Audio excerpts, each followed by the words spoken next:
बिस्मिल्लाहिर्रहमानिर्रहीम। आज हम डिस्कस करेंगे कम्प्लेक्स एनालिसिस। उसका लेक्चर 3 है। हम डिस्कस कर रहे थे पहले मैपिंग। हमारे पास एग्जांपल नंबर 6 है। Under the transformation of w+1 whole square into z is equal to 4 prove that if b describes a unit circle then z describe a parabola. देखें यहाँ हमारे पास ट्रांसफॉर्मेशन गिवन है और एक हमें गिवन है कि जो b है यानी जो w प्लेन है उसमें जो हमारे पास गिवन है कि यूनिट सर्कल होगा। हम साबित करेंगे कि जो z प्लेन है उसमें क्या बनेगा, पैराबोला। हमने ट्रांसफॉर्मेशन हमारे पास है w+1 square into z is equal to 4। मैंने w प्लस ओमेगा स्केयर को दूसरे पर मैंने डिवाइड कर दिया। अब आपके पास देखें जो आपके पास v है वो क्या है, यूनिट सर्कल। अगर आप देखें आप कैसे इसको पोलर फॉर्म में चेंज करते थे, w is equal to u plus iota v। तो मैंने लिखा था w is equal to a rho cos of phi plus iota rho sine of phi. अगर आप देखें तो ये यूनिट हमारे पास यूनिट सर्कल है, इसका मतलब हमारे पास जो डेंसिटी रो उसकी वैल्यू क्या है, 1 है। और w is equal to cos of phi plus iota sine of phi. इसको मैं लिख सकता हूँ e की पावर एओटा फाई। ये देखिए हमने इसको w को लिखा e की पावर एओटा फाई, क्योंकि यहाँ हम रेडियस लिखते हैं क्योंकि ये यूनिट सर्कल है तो इसका रेडियस क्या होगा, 1। दूसरा हमारे पास z है, उसको कम चेंज करते हैं z प्लेन को x प्लस एओटा y। तो आपको याद है कि x आपके पास होता है आर कॉस थीटा, y आपके पास है आर साइन थीटा। तो हम लिखेंगे x को r cos theta plus iota r sine theta. अगर आपको आर को कॉमन ले लें, cos theta plus iota sine theta, तो बेटा इसको हम लिख सकते हैं। देखें यहाँ एंगल क्या काम कर रहा है, थीटा का, तो e की पावर एओटा थीटा। ये देखें मैंने z प्लेन यानी मैंने जो आपके पास मैंने दोनों को w प्लेन और z प्लेन को मैं दोनों को कन्वर्ट कर दिया मैंने पोलर फॉर्म में। हमारे पास ये ट्रांसफॉर्मेशन गिवन है, हम इसमें वैल्यू उठाकर पुट कर देंगे। z की वैल्यू हमारे पास है आर ई की पावर एओटा थीटा, यहाँ मैंने पुट कर दी 4 ओवर, और w की वैल्यू है iota 5 plus 1 whole square. Cross multiplication, इसको मैंने अगर मल्टीप्लाई कर दिया, 4 को मैंने डिवाइड कर दिया और ये मैंने इसको इधर आकर डिवाइड कर दिया। और दूसरी बात नोट करें, e की पावर एओटा 5, आपको पता है cos of 5 plus iota sine of 5 की इक्वल होता है। अगर e की पावर माइनस एओटा थीटा होगा, cos of theta minus iota sine theta. आपको क्लियर है कि cos of minus theta positive cos theta हो जाता है और sine of minus theta is equal to minus sine theta.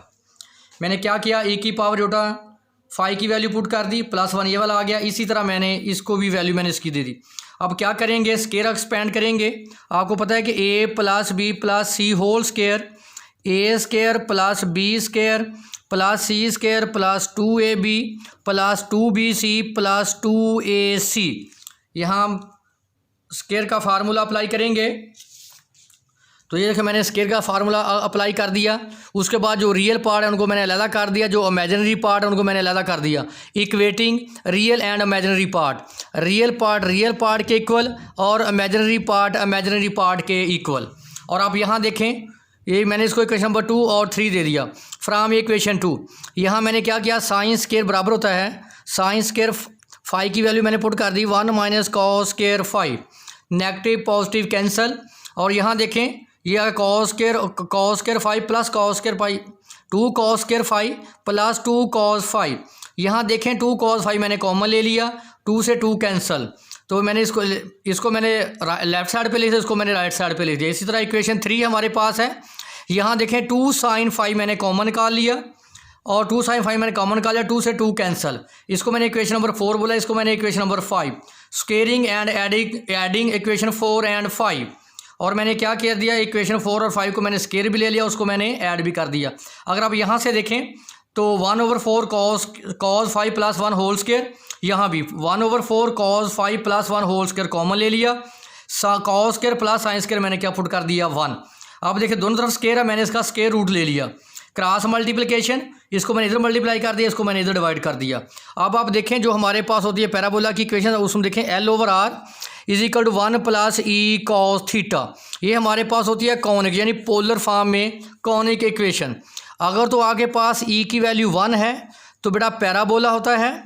अगर e की वैल्यू लेस देन 1 हो, यानी यहाँ अगर वैल्यू e की वैल्यू 1/2 हो, 1/3 हो, 1/5 हो, तो बेटा वो किसको शो करेगी, एलिप्स को।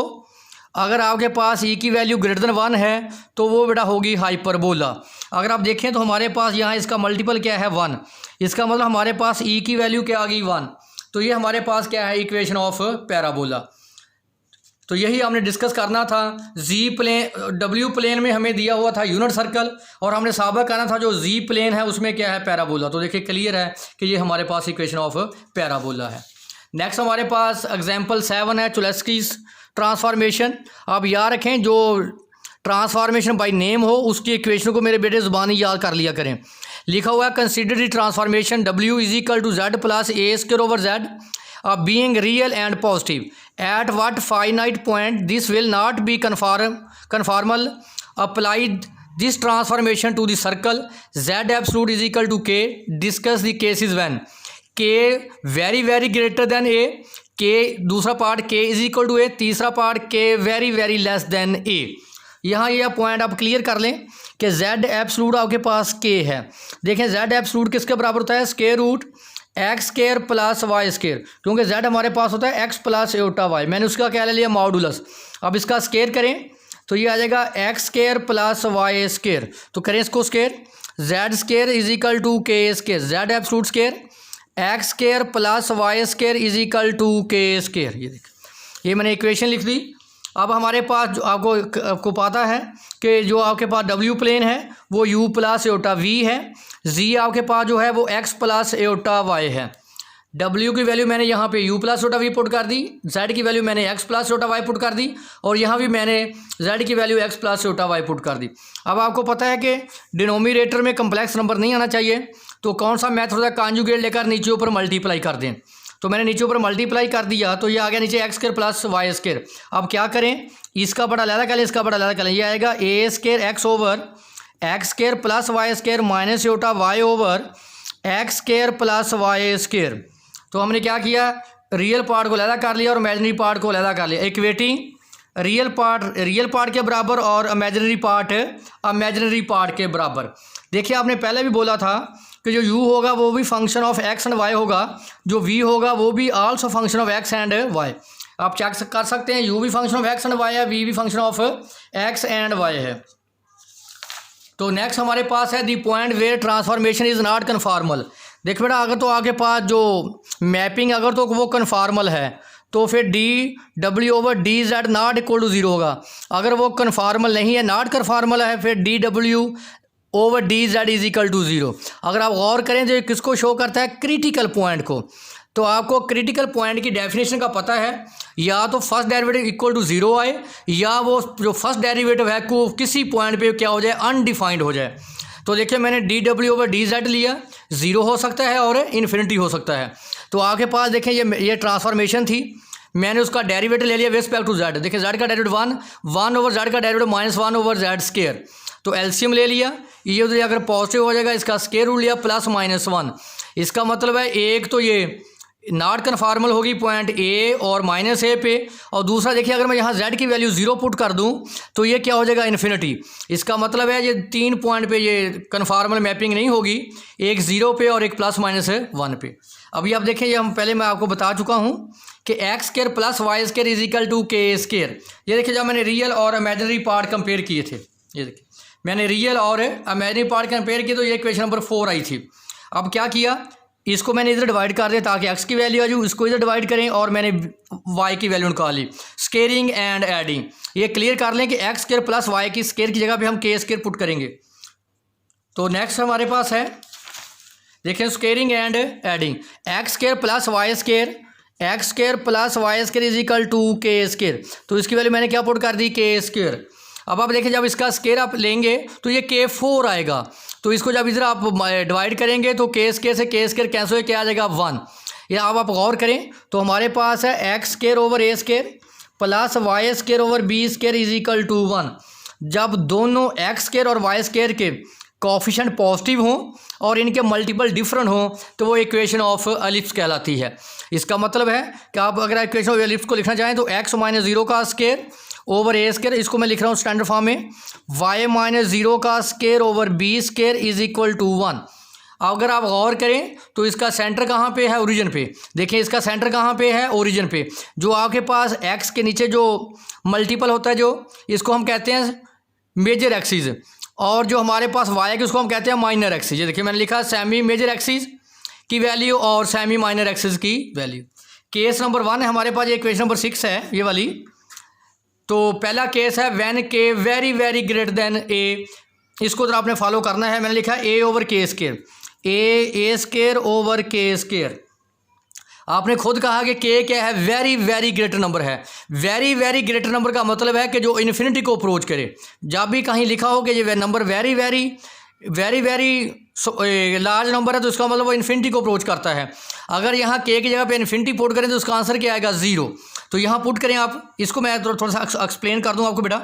ये हमारे पास है के स्केयर प्लस ए स्केयर ओवर के स्केयर होल स्केयर। क्या करें, इसका बड़ा अलग कर लें, इसका बड़ा अलग कर लें। के स्केयर ओवर के स्केयर 1, ए स्केयर ओवर के स्केयर होल का स्केयर। ये देखें आपने खुद कहा है कि के क्या है, वेरी वेरी लार्ज नंबर। अगर वेरी वेरी लार्ज नंबर किसी नंबर को डिवाइड करेगा तो आंसर क्या आएगा, 0। इसका मतलब इसका आंसर क्या है, 0। तो क्या बच गया, 1। तो 1 का स्केयर क्या आ जाएगा, 1।